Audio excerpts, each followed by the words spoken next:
بسم اللہ الرحمن الرحیم۔ شروع اللہ کا نام لے کر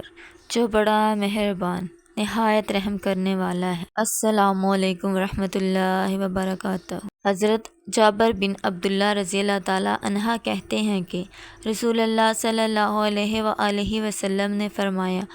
رزق کے بارے میں کبھی بھی یہ خیال مت کرو کہ وہ دیر سے پہنچا، کیونکہ کوئی بھی بندہ اس وقت تک نہیں مرے گا جب تک وہ اپنے رزق کا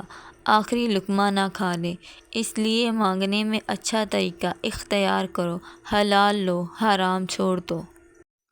حضرت انس بن مالک رضی اللہ تعالیٰ عنہ سے مروی ہے کہ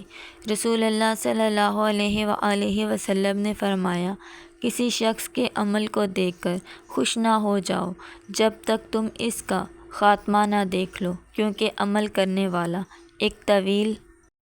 عرصے تک نیک عمل کرتا رہتا ہے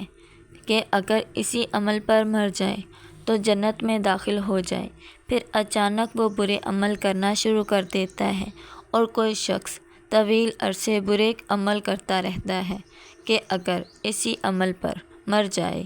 تو جہنم میں داخل ہو جائے، پھر اچانک وہ نیک عمل شروع کر دیتا ہے، اور جب اللہ تعالیٰ کسی بندے سے بھلائی کا ارادہ کرتا ہے تو اسے اس کی موت سے پہلے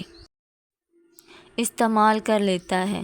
اس کے لیے نیک عمل کے دروازے کھول دیتا ہے، پھر اس کی روح قبض کر لیتا ہے۔